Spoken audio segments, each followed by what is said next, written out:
প্রিয় শ্রোতা, ঘড়িতে সময় বিকেল 5:10। প্রতি রবিবারের মতো আবারও নিয়ে এলাম কৃষি সম্পর্কিত কোনো নতুন সমস্যা এবং তার সমাধান নিয়ে। আপনাদের সকলকে আমন্ত্রণ জানাচ্ছি কৃষি বিষয়ক ফোন ইন লাইভ অনুষ্ঠান কৃষির কথা উপভোগ করার জন্য। আমাদের আজকের আলোচনার বিষয় রোগ প্রতিরোধে শাকসবজি ও ফলমূলের ভূমিকা। আজকের আলোচনায় বিশেষজ্ঞ আলোচক হিসেবে উপস্থিত হয়েছেন মোসাম্মদ আলতাফুন নাহার, ঊর্ধ্বতন বৈজ্ঞানিক কর্মকর্তা, বাংলাদেশ ফলিত পুষ্টি গবেষণা প্রশিক্ষণ ইনস্টিটিউট, নেত্রকোনা, এবং সঞ্চালনায় আছি আমি বিপাশা সাহা পৌষি। আমার সাথে প্রকৌশল দায়িত্বে আছেন মোহাম্মদ আবুল মনসুর। আমরা আমাদের মূল আলোচনায় প্রবেশ করছি। ম্যাম, কেমন আছেন আপনি? ভালো আছি, তুমি ভালো আছো? জি ম্যাম, আমি ভালো আছি। আমরা আমাদের আজকের যে গুরুত্বপূর্ণ আলোচনা, আমাদের আলোচনার টপিকও নির্ধারণ করা হয়েছে আমাদের শ্রোতাদের ইচ্ছা অনুসারে। তো আমরা আমাদের আলোচনার প্রথম প্রশ্নটি করতে যাচ্ছি যে শাকসবজি এবং ফলমূল আমরা জানি আমাদের জন্য যথেষ্ট পুষ্টিকর, কিন্তু আমাদের দৈনন্দিন জীবনে আসলে খাদ্য তালিকায় কেন অন্তর্ভুক্ত করা হয়, গুরুত্বটা কি হতে পারে? আমাদের দৈনন্দিন জীবনে যে সমস্ত খাবারকে গুরুত্বপূর্ণ বলা হয়েছে এর মাঝে শাকসবজি এবং ফলমূল অন্যতম। মূলত শাকসবজি এবং ফলমূল থেকে আমাদের শরীরের জন্য যে বিভিন্ন ধরনের ভিটামিন প্রয়োজন সেটা পাওয়া যায়। এর পাশাপাশি খনিজ লবণ প্রয়োজন, সেটিও আমরা শাকসবজি ফলমূল থেকে পেতে পারি। এছাড়াও আমাদের যে ডায়েটারি ফাইবার বা আঁশ বলা হয় যেটাকে, সেই উপাদানটিও আমাদের শাকসবজি ফলমূলে রয়েছে। এবং অন্যদিকে অ্যান্টিঅক্সিডেন্ট, যা আমাদের বিভিন্ন ধরনের যে অসংক্রামক যে রোগগুলি রয়েছে, যেমন ডায়াবেটিস হতে পারে, উচ্চ রক্তচাপ হতে পারে, ক্যান্সারের মতো দুরারোগ্য ব্যাধিও হতে পারে, এই সমস্ত রোগ থেকেও আমাদেরকে অনেকাংশে এই রোগগুলি না হওয়ার জন্য কিন্তু শাকসবজি ফলমূল বিশেষ ভূমিকা পালন করে থাকে। অনেক ধন্যবাদ ম্যাম। আমরা আমাদের আলোচনার মূল টপিকটা নিয়ে প্রথমে আলোচনা করে ফেললাম, তবে শ্রোতা বন্ধু আমাদের সাথে কিন্তু আপনারাও যুক্ত হয়ে যেতে পারেন। যেহেতু এটি একটি ফোন ইন লাইভ অনুষ্ঠান, তাই আপনারা সরাসরি ফোন কলের মাধ্যমে আপনাদের যে কোনো সমস্যা বা মতামত আমাদেরকে জানাতে পারেন। আমাদের ফোন নাম্বারটি হচ্ছে 09610907907। আবারও বলছি 09610907907। এছাড়াও আমাদের এই অনুষ্ঠানটি লাইভ সম্প্রচারিত হচ্ছে আমাদের ফেসবুক পেজে, তাই আপনারা কমেন্টের মাধ্যমে আপনাদের যে কোনো মতামত কিংবা সমস্যার কথা আমাদেরকে জানাতে পারেন। ম্যাম, আমরা দ্বিতীয় প্রশ্নে চলে যাচ্ছি। আমাদের একটি ফোন কল এসেছে, আমাদের শ্রোতা বন্ধু যুক্ত হয়ে গেছে আমাদের সাথে, কিন্তু দুঃখিত শ্রোতা বন্ধু, ফোন কলটি কেটে গেছে, আপনি আবারও চেষ্টা করতে থাকুন। আচ্ছা, আমরা আমাদের আলোচনায় চলে আসি তাহলে। ম্যাম, রোগ প্রতিরোধ ক্ষমতা বৃদ্ধির ক্ষেত্রে এই ফলমূল এবং শাকসবজির ভূমিকা আসলে কতটুকু? রোগ প্রতিরোধ ক্ষমতা বৃদ্ধির ক্ষেত্রে শাকসবজি ফলমূল বিশেষ ভূমিকা পালন করে। আসলে আমাদের রোগ প্রতিরোধটাকে নিয়ন্ত্রণ করবার জন্য যে রক্তের শ্বেতকণিকা রয়েছে, এই শ্বেতকণিকার গঠনে শাকসবজি ফলমূলের ভূমিকা রয়েছে, অর্থাৎ খনিজ এবং ভিটামিনের ভূমিকা রয়েছে এর কর্মক্ষমতা বৃদ্ধি করবার ক্ষেত্রে। এবং এটি পরবর্তীতে গিয়ে আমাদের প্রত্যেকটি মানুষের শরীরে যে অ্যান্টিবডি তৈরি হয়, সেই অ্যান্টিবডি সঠিকভাবে প্রস্তুতে শাকসবজি ফলমূল ভূমিকা পালন করতে পারে। এবং তা হলে ফলশ্রুতিতে যেটা হবে, আমাদের যে কোনো রোগের প্রতি সংক্রমিত হয়ে যাওয়ার যে প্রবণতা সেটি নিয়ন্ত্রিত হবে এবং রোগাক্রান্ত হয়ে গেলেও সেটিকে প্রতিরোধের দিকে শরীরকে নিয়ে যাওয়ার বিষয়গুলি আরও বেগবান হবে, ত্বরান্বিত হবে। এই কারণে আমাদের প্রতিদিনের খাবারের তালিকায় আসলে শাকসবজি ফলমূল রাখা দরকার। কারণ রোগ প্রতিরোধ ক্ষমতা না থাকলে আমরা কিন্তু আমাদের শারীরিক স্বাচ্ছন্দ্য বা কাজ করবার যে সক্ষমতা, এটি অবশ্যই ধীরে ধীরে কমে যেতে থাকবে এবং আমরা বিভিন্নভাবেই আক্রান্ত হতে থাকব। জি ম্যাম, বুঝতে পেরেছি।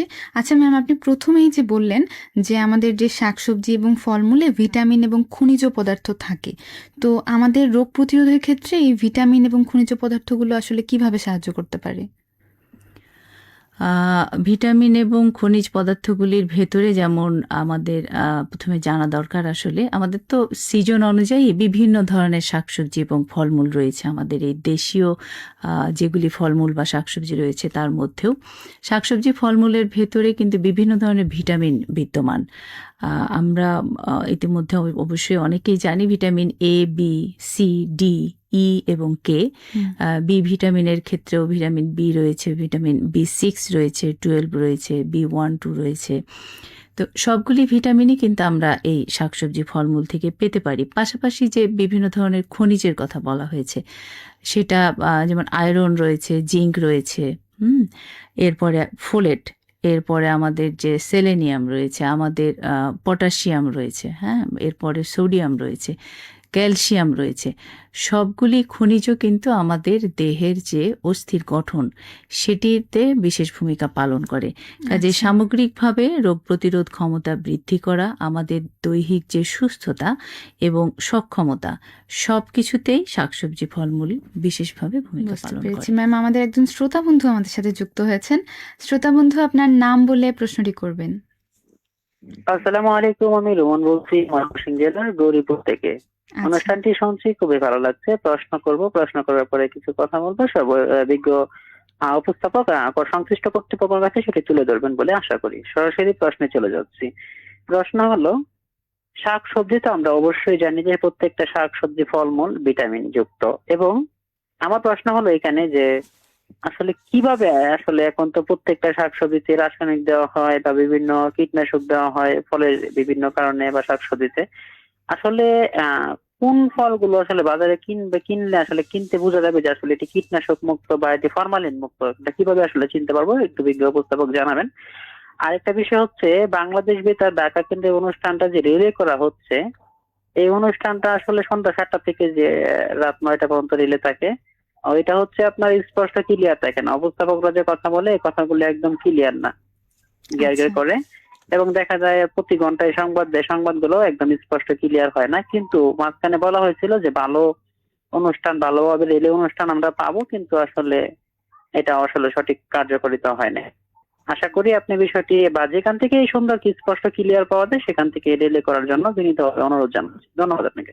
আচ্ছা, আপনাকে অনেক ধন্যবাদ শ্রোতা বন্ধু। আপনি খুব সুন্দর একটি প্রশ্ন করেছেন ম্যাম। ওনার যে প্রশ্নটা, আসলে আমার মাথায় ওই প্রশ্নটা ঘুরছিল যে আমরা কিভাবে বাজারে গেলে বুঝতে পারবো যে এই ফলগুলো আমাদের জন্য ভালো হবে বা রাসায়নিক মুক্ত হবে, আমরা কোন ধরনের ফলগুলো বাজার থেকে কিনবো।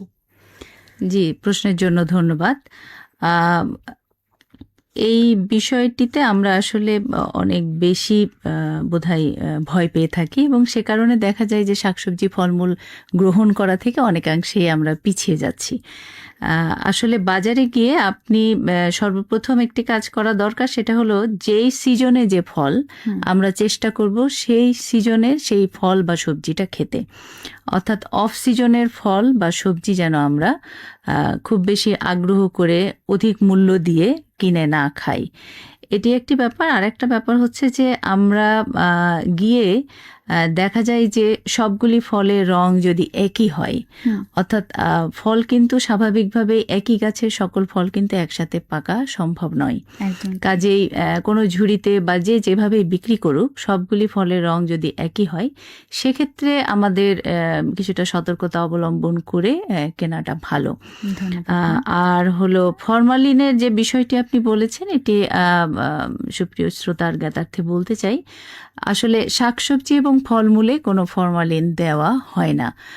এখানে বিজ্ঞানের বিষয় যেটি, সেটি হলো ফরমালিন আমরা জানি এটি সংরক্ষক হিসেবে কাজ করে, তবে এটি উদ্ভিজ্জ প্রোটিনে কোনো কাজ করতে পারে না।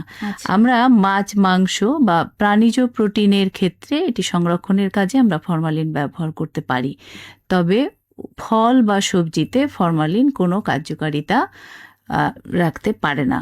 সুতরাং স্বভাবতই ফরমালিন আসলে শাকসবজি ফলমূলে ব্যবহার করা হয় না।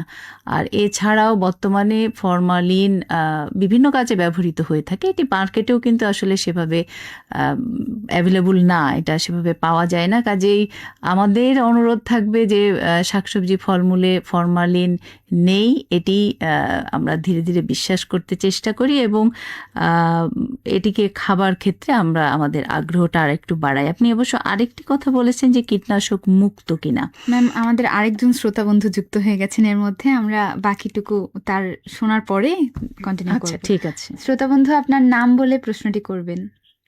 আসসালামু আলাইকুম। ওয়ালাইকুম আসসালাম। জি, আমি মারিয়া বলছি ময়মনসিংহের ফুলপুর থেকে। আচ্ছা ম্যাম, আমার প্রশ্ন হলো, একজন মানুষের দৈনন্দিন জীবনে কতটুকু ফলমূল অথবা শাকসবজি দরকার প্রতিদিন। আচ্ছা, প্রতিদিন কতটুকু শাকসবজি একজন মানুষের দৈনন্দিন জীবনে প্রয়োজন, এই প্রশ্নটা আপনি করতে চাচ্ছেন শ্রোতা বন্ধু। আপনাকে অনেক ধন্যবাদ। আমাদের সাথেই থাকবেন, আমরা আপনার প্রশ্নের উত্তর দেওয়ার চেষ্টা করছি। ম্যাম, আপনি হুম। কীটনাশক নিয়ে কিছু একটা বলছিলেন আচ্ছা, মাঝখানে। কীটনাশকের ক্ষেত্রে আসলে ক্রেতা হিসাবে আমাদের খুব বেশি চিনে বা বুঝে তেমন কিছু করবার থাকে না এই ব্যাপারে।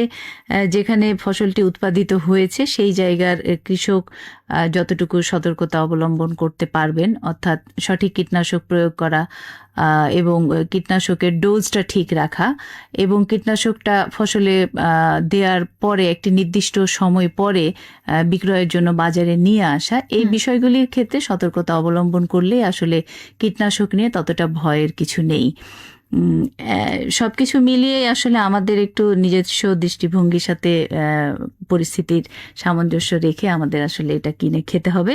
এরপরও আপনি বাসায় আনার পরে যখন কিনে নিয়ে আসলেন এটাকে মোটামুটি ভাবে পানিতে ধুয়ে আধা ঘন্টা মতো পানিতে রেখে সেই পানিতে 2 চামচ লবণ, প্রায় 4 লিটার পানিতে 2 চামচ লবণ অথবা 2 চামচ ভিনেগার দিয়ে আপনি 30 থেকে 40 মিনিট ডুবিয়ে রাখতে পারেন। এতে অনেকাংশে এটা দূর হয়ে যাবে। অনেক ধন্যবাদ ম্যাম, খুব সুন্দর করে আপনি উত্তর দিয়েছেন এবং শ্রোতা বন্ধু আপনি যিনি প্রশ্নটা করেছিলেন আশা করছি আপনি সুন্দরভাবে আপনার উত্তরটা পেয়ে গেছেন এবং অবশ্যই আমাদের অনুষ্ঠানের শেষ পর্যন্ত যুক্ত থাকবেন এবং এর মধ্যে যদি আরও কোনো মতামত বা প্রশ্ন করার থাকে তাহলে অবশ্যই আমাদেরকে জানাবেন। ম্যাম, আমাদের দ্বিতীয় শ্রোতা বন্ধু যে প্রশ্নটি করলেন যে আমাদের আসলে প্রতিদিন কতটুকু খাওয়া দরকার, এই সম্পর্কে যদি কিছু বলতেন।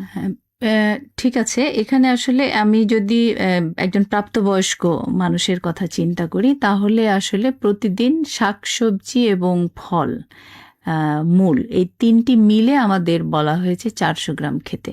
সেক্ষেত্রে আমাদের 150 গ্রাম ফল, তাহলে বাকি রইল আরও 250 গ্রাম।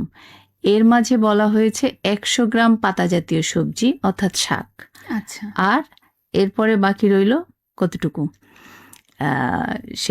সেই পরিমাণ হলো আমাদের 400 গ্রামের ভেতরে যদি আমরা 150 গ্রাম, 150 আর 100, তাহলে 150 গ্রাম সবজি। আসলে প্রতিদিন কিন্তু আমাদের খুব অল্প পরিমাণই শাকসবজি ফলমূল প্রয়োজন, কিন্তু এটিকে খাবারের তালিকায় রাখাটার অভ্যাস হওয়াটা আমাদের জন্য খুব জরুরি। বুঝতে পেরেছি ম্যাম। আমরা যে এই যে 450 গ্রাম বা 100 গ্রাম 150 গ্রাম, এটা আসলে বাটি বা এই ধরনের অনুপাতে কি বোঝানো যেতে পারে? তাহলে আমাদের জন্য বুঝতে সুবিধা হতো, বা এরকম কিছু যে 1 বাটি শাক বা 1 বাটি সবজি খেলে সেদিন আমাদের মোটামুটি। হ্যাঁ, এখন বাটির মাপটা তো আবার এক এক সময় এক এক রকম, তারপরেও মাঝারি বা ছোট সাইজের যে বাটিগুলি থাকে এটার 1 বাটি সবজি খেলেই মোটামুটি ভাবে 1 বেলার জন্য হয়ে যায় আসলে। বুঝতে পেরেছি ম্যাম, অনেক ধন্যবাদ ম্যাম। যখন আপনি অন্য পূর্ণবয়স্কদের কথা বললেন তাহলে এর সাথেই আমরা শুনে নিতে চাই যে আমাদের শিশুদের ক্ষেত্রে রোগ প্রতিরোধ ক্ষমতা বাড়ানোর জন্য আমরা কি ধরনের শাকসবজি বা ফলমূল তাদেরকে দিতে পারি। তার আগে আমাদের একজন শ্রোতা বন্ধু যুক্ত হয়েছেন। শ্রোতা বন্ধু, আপনার নাম বলে প্রশ্নটি করবেন। প্রিয় শ্রোতা, আপনার নাম বলে প্রশ্নটি করবেন। জি, রোমান বলছি ময়মনসিংহ থেকে। আচ্ছা, প্রশ্নটা হলো যে আসলে শাকসবজি তো আমাদের পুষ্টি এবং ভিটামিন, কথা ঠিক। আসলে কোন ধরনের শাকসবজিতে আপনার প্রচুর পুষ্টি এবং ভিটামিন হয় এবং প্রচুর আয়রন পাওয়া যায়? আর বিশেষ করে আপনার কিছু কিছু ফল, যে ফলগুলোতে আপনার প্রচুর পরিমাণ পুষ্টি পাওয়া যায় সেই ধরনের কিছু ফলের নাম উল্লেখ করবেন। আর বিজ্ঞ উপস্থাপক এই সপ্তাহে যে কৃষি আবহাওয়া আছে সেটি জানিয়ে দিবেন এবং ফোন নাম্বারটি মনে হয় আপনি বলছেন কিনা আমি জানি না, ফোন নাম্বারটি যোগাযোগ করে আরো একবার বলে নেবেন। ধন্যবাদ। আচ্ছা, আপনাকে অনেক ধন্যবাদ শ্রোতা বন্ধু। আমি ফোন নাম্বারটি অলরেডি একবার বলেছি, তবে আপনাদের সুবিধার্থে আমি আবারও জানিয়ে দিচ্ছি। আমাদের ফোন নাম্বারটি হচ্ছে 09610907907। ম্যাম, উনি যে প্রশ্নটা করলেন যে আমরা কোন ফলগুলো, আপনি সবজির কথা অলরেডি বলে দিয়েছেন আমরা কোন ধরনের সবজি খেতে পারি, কোন ফলগুলো আয়রনের জন্য একটা ভালো সোর্স হতে পারে বা কোন ধরনের ফলগুলো আমাদের প্রতিদিনের তালিকায় রাখা যেতে পারে। আপনি যেটা বললেন যে আমাদের খাদ্য তালিকার মধ্যে আমরা যদি যেই ফলগুলো আমরা নর্মালি মৌসুমী হয়ে থাকে, ওই মৌসুমী ফলগুলো যদি বেশি বেশি করে খেতে পারি তাহলে বোধহয় আমাদের জন্য ভালো হয়। ভালো হয়। হ্যাঁ, এখন কোন ফলগুলি, এটি আসলে সারা বছরে তো আমাদের ফলগুলি ঋতু অনুযায়ী আসলে সিজন অনুযায়ী অল্টারনেটিভলি আসতে থাকে একটার পর একটা। এরপরও হলো আয়রনের ক্ষেত্রে আসলে সবজি এবং ফল দুটোকেই গুরুত্ব দিতে হবে।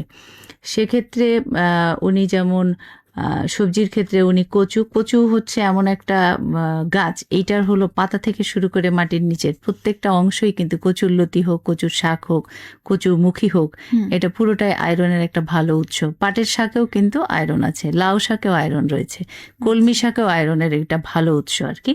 পাশাপাশি ফলের ক্ষেত্রে যেমন কলা, আমাদের পাকা কলার চাইতে কিন্তু কাঁচা কলায় আয়রনের পরিমাণটা বেশি রয়েছে। আচ্ছা, কিন্তু অন্যদিকে যেমন আমরা এখন বেদানা, এটা যেমন আয়রনের একটা, ডালিম বা বেদানা আমরা যদি দেশীয় ক্ষেত্রে ধরতে যাই, ডালিমে আয়রন রয়েছে। আবার আমাদের দেশীয় ফল আমরাতেও কিন্তু আয়রন রয়েছে। আয়রনের বিষয়টিকে যেহেতু উনি গুরুত্ব দিতে চাচ্ছেন, এই ক্ষেত্রে আমি আরেকটা বিষয় একটু বলে দিতে চাই। সেটি হলো যে আমরা যখনই ফল বা সবজি থেকে আয়রন পাবার উদ্দেশ্যে গ্রহণ করি না কেন, সাথে কিন্তু আমাদের ভিটামিন সি খেতে হবে। অর্থাৎ ভিটামিন সি সমৃদ্ধ যে কোনো ধরনের কাঁচা সবজি বা ফল খেতে হবে। মনে রাখতে হবে, আয়রন শোষণের জন্য, আমাদের শরীরে আয়রনের শোষণের জন্য ভিটামিন সি প্রয়োজন। আমরা এককভাবে আয়রন খেলে কিন্তু শরীর এই আয়রনটা নিতে পারে না। কাজেই সবসময় আমরা একটু খেয়াল রাখবো যে কচুর শাক খেলে সাথে যেন লেবু অথবা কাঁচামরিচ অথবা তেঁতুল যে কোনো একটা, অথবা আপনি প্রতিদিনই খাবারের পরে, যেমন লাল শাকে আয়রন আছে, আবার আপনার খাবারের ভেতরে হয়তো মাংসেও আয়রন আছে, তাই না? বা কলিজা খেয়েছেন বা আদার্স অন্যান্য সবজি, কচু খেয়েছেন বা অন্য সবজি শাকেও আয়রন আছে। এখন সেটিকে শোষণ করাতে হলে কিন্তু আমাদের সিটা খেতে হবে। এই কারণেই প্রতিদিনের খাবারেই বলা হয়েছে লেবু এবং কাঁচামরিচ এটি সহজলভ্য এবং এটিকে নিশ্চিত করে খাওয়া, যেন আমরা ওই খাবারের আয়রনটা আমাদের শরীর নিতে পারে। আপনি অন্য ফল খেলেও হবে, পেয়ারা খেলেও হবে, এটাতেও আছে, আপনি সি পাওয়া যাবে সেখান থেকে। আপনি আমড়া খেলেও হবে, কামরাঙা খেলেও হবে, অরবড়ই খেলেও হবে, জলপাই খেলেও হবে, তবে আয়রনের সাথে সি এর কম্বিনেশনটা আমাদের নিশ্চিত করতে হবে। ধন্যবাদ ম্যাম, অনেক সুন্দর করে বলেছেন এবং খুব নতুন একটা তথ্য জানতে পারলাম। আমরা কিন্তু কচু শাকের সাথে অনেকেই লেবু খেয়ে থাকি, কিন্তু আসলে এই খাওয়াটা যে কতটা গুরুত্বপূর্ণ সেটা আজকে বুঝতে পারলাম। অনেক ধন্যবাদ ম্যাম। এই পর্যায়ে প্রিয় শ্রোতা, আপনাদের উদ্দেশ্যে আবহাওয়া ভিত্তিক কৃষি বিষয়ক কিছু বুলেটিন প্রকাশ করছি। আগামী কিছুদিন আমাদের তাপমাত্রা কিছুটা কমতে পারে, তবে বৃষ্টিপাতের কিছু সম্ভাবনা রয়েছে, বাতাসের গতিবেগও কিছুটা বাড়তে পারে। আগামী কয়েকদিন ভুট্টার খরিফ 1-এর পরিপক্ক থেকে কর্তন পর্যায়ে চলবে, তাই কাজসহ মোচা ও খোসার আবরণ সম্পূর্ণ শুকিয়ে গেলে এবং দানা পুষ্ট হলে ভুট্টা সংগ্রহ করতে হবে। এছাড়াও আমন ধানের পর্যায়ে চলছে বীজতলা, প্রয়োজন অনুসারে সেচ প্রয়োগ করে বীজ বপন সম্পন্ন করুন। আমন ধানের মূল জমি চারা রোপণের জন্য প্রস্তুত করুন। আউশ ধানের ক্ষেত্রে পরিপক্ক থেকে কর্তন পর্যায়ে চলছে, তাই ফসল সংগ্রহের 15 দিন আগে জমি থেকে পানি নিষ্কাশন করে ফেলুন। সবজির ক্ষেত্রে আগাম শীতকালীন সবজি যেমন বাঁধাকপি, ফুলকপি, টমেটো বীজতলায় সঠিকভাবে পানি নিষ্কাশনের ব্যবস্থা রাখুন। বর্ষার কারণে চারার ক্ষতি এড়াতে বীজতলায় বহনযোগ্য স্বচ্ছ পলিথিনের ছাউনি দিতে হবে। এ সময়ে গ্রীষ্মকালীন লাউ জাতীয় ফসল যেমন মিষ্টি কুমড়া, লাউ, করলা, কাঁকরোল, পটল ইত্যাদি ফলের মাছি পোকা, লাল কুমড়া বিটল পোকা এবং এপি লাকনা বিটল পোকার আক্রমণ হতে পারে। এই পোকার নিয়ন্ত্রণে ম্যালাথিয়ন 57 ইসি 1 মিলিলিটার প্রতি লিটার পানিতে মিশিয়ে রৌদ্রোজ্জ্বল দিনে জমিতে স্প্রে করুন। এছাড়াও উদ্যান ফসলের ক্ষেত্রে আবহাওয়া অনুকূল হওয়ায় কলা গাছে সিগাটোকা রোগের আক্রমণ হতে পারে। এ পর্যায়ে সিউডোমোনাস 20 গ্রাম পার লিটার পানিতে স্প্রে করা যেতে পারে। গবাদি পশুর ক্ষেত্রে গোয়াল ঘরে যেন বৃষ্টির পানি জমতে না পারে সেদিকে লক্ষ্য রাখুন এবং গবাদি পশু অপেক্ষাকৃত উঁচু জায়গায় রাখুন। প্রিয় শ্রোতা, এই ছিল আমাদের আবহাওয়া ভিত্তিক কিছু বুলেটিন। এই পর্যায়ে আমাদের সাথে আরও একজন শ্রোতা বন্ধু যুক্ত হয়ে গেছেন, আমরা আরও একটি ফোন কল নিয়ে নিচ্ছি। প্রিয় শ্রোতা, ফোন কলটি কেটে গেছে, আপনি চেষ্টা করতে থাকুন আমাদের সাথে যুক্ত হওয়ার। ম্যাম, এই পর্যায়ে আমরা আবার আমাদের প্রশ্নে ফিরে যাচ্ছি। তাহলে এর পরবর্তীতে জানতে চাই যে আমরা তো উপকার সম্পর্কে অনেক কিছু জানলাম, এখন যদি আমি নিয়মিত খেতে না পারি সেক্ষেত্রে আমার কি কি সমস্যা হতে পারে? মানে শাকসবজি এবং ফলমূল নিয়মিত না খেলে আমরা কোন কোন সমস্যার সম্মুখীন হতে পারি? আচ্ছা, তার মানে এটা খাওয়াটা জরুরি যে কারণে সেই অসুবিধাগুলি হবে যদি এটা আমরা না আচ্ছা, খেতে আচ্ছা। পারি। আসলে যেমন আমরা এতক্ষণ আলোচনা করলাম যে রোগ প্রতিরোধ ক্ষমতা, শাকসবজি ফলমূল না খেলে আমাদের অবশ্যই রোগ প্রতিরোধ ক্ষমতা ম্যাম, কমে যাবে। আমাদের আরো একজন শ্রোতা বন্ধু যুক্ত আচ্ছা, হয়ে আমরা ফোন গেছেন। কলটা নিয়ে নেই আগে। আমরা ফোন কলটা নিয়ে নিচ্ছি। শ্রোতা বন্ধু, আপনার নাম বলে প্রশ্নটি করবেন। জি, রেমন বলছি ময়মনসিংহ থেকে। তো আচ্ছা। চমৎকার, ধন্যবাদ আপনাকে। তো আমার আপনার কাছে জানা হচ্ছে যে এই সপ্তাহে, অর্থাৎ নতুন সপ্তাহ যেটি, এই সপ্তাহে আপনার বৃষ্টিপাত কেমন থাকবে বা রোদ্র পরিমাণ কেমন থাকতে পারে এবং বৃষ্টি কেমন থাকতে পারে জানাবেন। আর সেই সঙ্গে বিষয়টা হচ্ছে, কারণ এই তথ্যটা আপনি এখানে প্রশ্নটা ক্লিয়ার করেন না আর কি, বৃষ্টির পরিমাণ কেমন থাকতে পারে সপ্তাহ জুড়ে, বৃষ্টিটা কি বেশি থাকবে নাকি কম থাকবে, এটা কিন্তু এখানে প্রশ্নটা ক্লিয়ার হয় নাই। আচ্ছা। তো আপনার কাছে একটা প্রশ্ন হচ্ছে যে শাকসবজি তো আমরা খাই, তবে আসলে শাকসবজি বিভিন্ন জীবাণু থাকে কিনা বা জীবাণু মুক্ত রাখা যায় কিনা বা কোনো এই ধরনের কোনো কিছু নিয়ম রয়েছে কিনা, এবং কত ডিগ্রি সেলসিয়াস তাপমাত্রায় আসলে শাকসবজিগুলো রান্না করা লাগে, শাকসবজিগুলো, হ্যাঁ এটি জানাবেন। ধন্যবাদ। আচ্ছা, ধন্যবাদ শ্রোতাবন্ধু, শেষ পর্যন্ত যুক্ত থাকবেন, আমরা জানিয়ে দেব। তবে আপনি যে কথাটি বলেছেন যে বৃষ্টিপাত কিরকম হতে পারে, বৃষ্টিপাতের সম্ভাবনা যেহেতু বাড়তে পারে, তাই আগামী কিছুদিন আমাদের বৃষ্টিপাতের সম্ভাবনা মোটামুটি 15 থেকে 28 সেন্টিমিটার পর্যন্ত হতে পারে। সেক্ষেত্রে হালকা থেকে ভারী বৃষ্টিপাতের কিছুটা সম্ভাবনা রয়েছে। এবং আপনি যে প্রশ্নটি করলেন ম্যাম, আপনার কাছে যে প্রশ্নটি ছিল যে আমরা কিভাবে ফলমূল সংরক্ষণ করতে পারি, অথবা শ্রোতা বন্ধু যেভাবে প্রশ্নটি করলেন সেই প্রশ্নটি যদি উত্তর দিতেন। আচ্ছা, বা ফলমূল সংরক্ষণ করতে পারি, উনি বোধহয় জানতে চেয়েছিলেন যে কোনো জীবাণুর আক্রমণ থাকে কিনা, সেটা থেকে সেটাই। কিভাবে রক্ষা করা যায়। জীবাণুগুলি থাকে, সেটা মোটামুটিভাবে আমাদের জন্য স্বাস্থ্যকর হয়ে যায় সেই প্রসেসটা ফলো করা হলে আর কি। আর অ্যাকচুয়ালি বিভিন্ন ধরনের শাকসবজির ক্ষেত্রে, আর আমরা যে চুলাগুলি ব্যবহার করি, উনি একটা টেম্পারেচার জানতে চেয়েছেন। স্পেসিফিক ওভাবে টেম্পারেচার মেনটেন করে তো আমরা রান্না করতে পারি না, তবে যেটা বলা হয়ে থাকে আপনাকে পুষ্টিকর রান্নার ক্ষেত্রে মাঝারি তাপে সময় নিয়ে রান্না করতে বলা হয়েছে।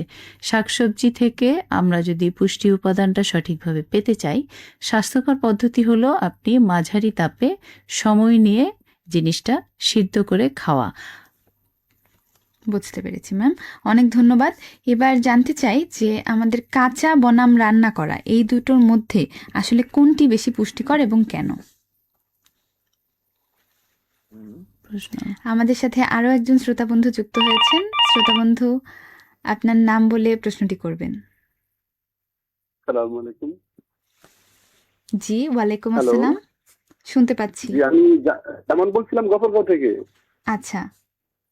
যে আমার একটা প্রশ্ন ছিল যে আমরা নর্মালি সিজনাল যে ফলগুলো আছে, আম আছে, কাঁঠাল আছে, এগুলো আমরা অনেকেই পছন্দ করে থাকি। তো এগুলো যদি আমরা জুস করে, যেরকম আমের জুস এবং কাঁঠালের যে আমরা রসগুলো আছে, এগুলো যদি আমরা ফ্রিজিং করে রাখি, তো সেক্ষেত্রে খাওয়া যায়। কিন্তু সেক্ষেত্রে যদি পুষ্টির যে গুণগত মানগুলো, এটা কি আসলে মানবদের জন্য আসলে উপযোগী, নাকি আসলে এটা আমরা বিরত থাকবো, বা এই ব্যাপারে জাস্ট খালি প্রশ্নটা আমার জানা থাকবে। 12 মাস অনেকে আমরা 12 মাস খেয়ে থাকি রসগুলো আর কি, এটা জানার জন্য। অনেক ধন্যবাদ শ্রোতা বন্ধু, আমাদের সাথে শেষ পর্যন্ত যুক্ত থাকবেন। ম্যাম, উনি খুব সুন্দর একটি প্রশ্ন করেছেন যে আমরা যে ফলের জুস বানিয়ে রাখি, বা আমরা কিন্তু অন্য মৌসুমেও আমের জুস খেতে পারি, তো এই পুষ্টি গুণাগুণটার মধ্যে কি ধরনের পার্থক্য রয়েছে? হ্যাঁ, আপনি এটা বানিয়ে, আমরা তো সাধারণত ডিপ ফ্রিজে এটা সংরক্ষণ করে থাকি। হ্যাঁ।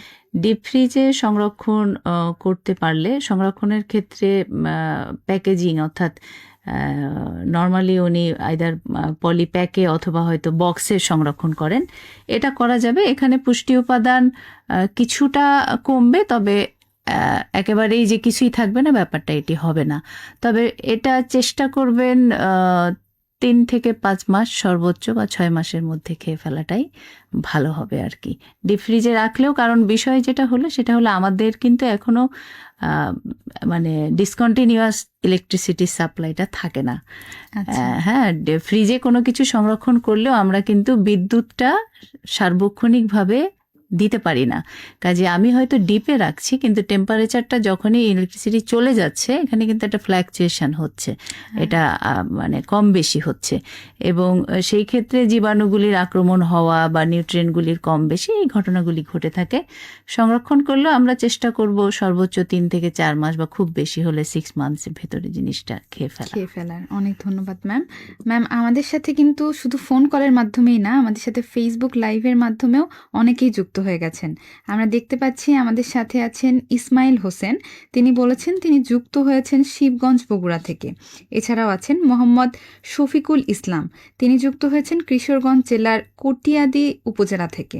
এছাড়াও আছেন মশিউর রহমান মুন্না, তিনি বলেছেন তিনি শুরু থেকে আমাদের সাথে যুক্ত আছেন। এছাড়াও কুমিল্লা থেকে আমাদেরকে উপভোগ করছেন মমিনুল হক এবং আরও অনেকে। শ্রোতা বন্ধু, আপনাদের কোনো প্রশ্ন থাকলে বা যে কোনো মতামত থাকলে আপনারা কিন্তু আমাদের সরাসরি কমেন্টের মাধ্যমে জানিয়ে দিতে পারেন। আচ্ছা, আমরা মনে হয় একটা প্রশ্নে ছিলাম যে কাঁচা সবজি নাকি রান্না করা সবজি কোনটা আমাদের জন্য বেশি কোনটা বেশি উপকারী বা পুষ্টিকর এবং কেন? আসলে কাঁচা এবং রান্না করা দুটোই আমাদের জন্য প্রয়োজন। যেমন আমরা বলেছি যে শাকসবজি ফলমূল থেকে, স্পেশালি শাকসবজির ক্ষেত্রে, কাঁচা এবং রান্নার বিষয়টা তো শাকসবজির ক্ষেত্রে আসতেছে, সেক্ষেত্রে কিন্তু আমাদের ভিটামিনগুলি পাবার একটা জায়গা এবং খনিজ উপাদানগুলি। এখন যেমন ভিটামিন সি পেতে হলে আমাদেরকে কিন্তু সবজি বা ফল দুটোই কাঁচা অবস্থায় খেতে হবে। কাজে সি পাওয়ার জন্য আমাকে কাঁচা খেতে হচ্ছে। আবার আমরা যদি একই সবজিকে রান্না করে খাই, সেখান থেকে কিন্তু আমরা অন্য উপাদানগুলি পাবো, কিন্তু সি কিন্তু পাওয়া যাবে না। আবার অন্যদিকে যদি উদাহরণ দিই, যেমন টমেটোর ক্ষেত্রে আমাদের লাইকোপেন এটি একটি অ্যান্টিঅক্সিডেন্ট, এবং টমেটোর যে এত গুরুত্ব বা এটা অ্যান্টি ক্যান্সার হিসাবেও বলা হয়ে থাকে টমেটোকে, সেটি কিন্তু এই লাইকোপেনের জন্য। আবার গাজরের যেমন বিটা ক্যারোটিন, কিন্তু মজার বিষয় হলো যে এই লাইকোপেন হোক বা বিটা ক্যারোটিন হোক, এই উপাদানগুলি কিন্তু পেতে হলে আবার টমেটোকে আমাদের সিদ্ধ করে খেতে হবে। কাঁচা টমেটো খেলে কিন্তু আবার লাইকোপেন সেভাবে পাওয়া যাবে না। কাজে এটি আমি একটি উদাহরণ দিলাম। এরকমই সকল সবজির সাথে কাঁচা এবং রান্নার কিন্তু একটা এই ধরনের সম্পর্ক রয়েছে। তো আমাদের এই জন্য চেষ্টা করতে হবে প্রতিদিনই কিছু কাঁচা এবং রান্না দুটোই রেখে খাবার অভ্যেস করা। আর আমরা যে ধরনের খাবার গ্রহণে অভ্যস্ত, সেই হিসেবে আমাদের প্রসেস করে খাওয়া বা রান্না করে খাওয়ার অভ্যেসটাই বেশি। তো সেইটা তো আমাদের খাওয়া হয়েই থাকে, কিন্তু পাশাপাশি যেমন কিছু কিছু উপাদানের জন্য, যেমন বললাম সি বা তাপে সংবেদনশীল যে উপাদানগুলি থাকে আমাদের ভিটামিনের ক্ষেত্রে, এগুলি পাওয়ার জন্য আমাদের কিন্তু কাঁচা খেতে হবে। আচ্ছা ম্যাম, বুঝতে পেরেছি। তবে আমার টমেটো সিদ্ধ করে খাওয়ার ব্যাপারটা কিন্তু জানা ছিল না। টমেটো আমার ভীষণ প্রিয়, কিন্তু আমি এটা জানতাম না যে কাঁচা অবস্থায় খেলে আসলে যেমন টমেটো থেকে আমরা যদি সি পেতে চাই, অবশ্যই সি আছে, তখন কিন্তু এটা আমাদের কাঁচা খেতে হবে। আচ্ছা, আবার যদি আমি লাইকোপেনটা পর্যাপ্ত পরিমাণে পেতে চাই, তখন কিন্তু এটা আমাকে সিদ্ধ করে খেতে হবে। আচ্ছা, বুঝতে পেরেছি ম্যাম। খুব গুরুত্বপূর্ণ একটি তথ্য, এবং আজকে অনেক গুরুত্বপূর্ণ তথ্য জানতে পেরে আমার খুব ভালো লাগছে। আশা করি আমার শ্রোতা বন্ধুরাও ভীষণ উপভোগ করছেন আজকের অনুষ্ঠান। তবে ম্যাম, আরেকটি প্রশ্ন করতে চাই যে আমরা তো ফলমূল নিয়ে অনেকক্ষণ ধরে কথা বলছি, কিন্তু এখনকার যে জেনারেশন, সকলে কিন্তু জাঙ্ক ফুডের দিকে বেশি ধাবিত হচ্ছে। তো এই জাঙ্ক ফুডের পরিবর্তে তাদের উদ্দেশ্যে আপনি যদি কিছু বলতেন যে আমরা ফলমূল বা শাকসবজি কিভাবে খেতে পারি, বা আসলেই খাওয়া উচিত কিনা, খাওয়ার গুরুত্ব কতটুকু? না, খাওয়ার তো গুরুত্ব অবশ্যই রয়েছে। আর জাঙ্ক ফুডের সমস্যা যে জায়গায়, জাঙ্ক ফুডে কয়েকটা জিনিস হচ্ছে আমাদের জন্য অস্বাস্থ্যকরভাবে রয়ে যায়। যেমন এটাতে হাই সল্ট থাকে, উচ্চ লবণ থাকে, আবার চিনির ক্ষেত্রেও বেশি চিনি থাকে। এরপরে এখানে যে তেল থাকে সেটাও হচ্ছে আমাদের স্বাস্থ্যের জন্য ক্ষতিকর। তো এই হাই ফ্যাট আর কি, সেটা তো এই জিনিসগুলির কারণে আমাদের জাঙ্ক ফুড থেকে আমাদেরকে দূরে আসতে হবে আর কি। আর শাকসবজি ফলমূলের সাথে আসলে জাঙ্ক ফুডের তুলনা করা যাবে না। শাকসবজি ফলমূলটা আমাদের প্রতিদিনের খাবারের তালিকায় খুব গুরুত্বপূর্ণভাবে রাখতে হবে আর কি। এবং আমাদের যে বর্তমান জেনারেশন যারা আছে, যারা আমাদের ভবিষ্যতের স্বপ্ন এদেশের, তাদের সুস্থতার জন্য আসলে শাকসবজি ফলমূলের কোনো বিকল্প নেই। হ্যাঁ, কাজেই জাঙ্ক ফুড কে যতটুকু সম্ভব না বলুন, শাকসবজি ফলমূলের দিকে ধাবিত হন। আমার পক্ষ থেকে এটুকুই থাকবে, তাদের জন্য আহ্বান। অনেক ধন্যবাদ ম্যাম। আমরা আসলে এত চমৎকার একটি আলোচনায় ছিলাম এবং সময় যে শেষ হয়ে আসছে সেটা আসলে আমি খেয়ালই করিনি। এবং শ্রোতা বন্ধু, আমরা সময়ের একেবারে শেষ পর্যায়ে চলে এসেছি, কিন্তু সর্বশেষ প্রশ্নটি ম্যামকে করব যে সাধারণ মানুষের জন্য রোগ প্রতিরোধের সহজ এবং কার্যকর খাদ্যাভ্যাস সম্পর্কে আপনি যদি আমার শ্রোতা বন্ধুদের উদ্দেশ্যে শেষ মুহূর্তে কিছু বলে যান। আচ্ছা, শেষ মুহূর্তে আসলে রোগ প্রতিরোধ এবং শাকসবজি ফলমূলের ভূমিকা নিয়েই মনে হয় আমরা আলোচনা শুরু করেছিলাম। কাজেই আমরা চেষ্টা করব আমাদের প্রতিদিনের খাবারের তালিকায় পর্যাপ্ত ফল এবং সবজির ব্যবস্থা রাখতে, এবং এখানে আরেকটু চেষ্টা করা দরকার, সেটি হলো বিভিন্ন রঙের শাকসবজি ফলমূল খাওয়া। সেক্ষেত্রে একটু বৈচিত্র্যতা আনা প্রয়োজন, এবং এর পাশাপাশি অবশ্যই সুস্থ থাকতে হলে আমাদের অন্যান্য যে উপাদানগুলি, যেমন প্রোটিন, ডাল, মাছ, মাংস, ডিম, দুধ, সেগুলিও প্রয়োজন।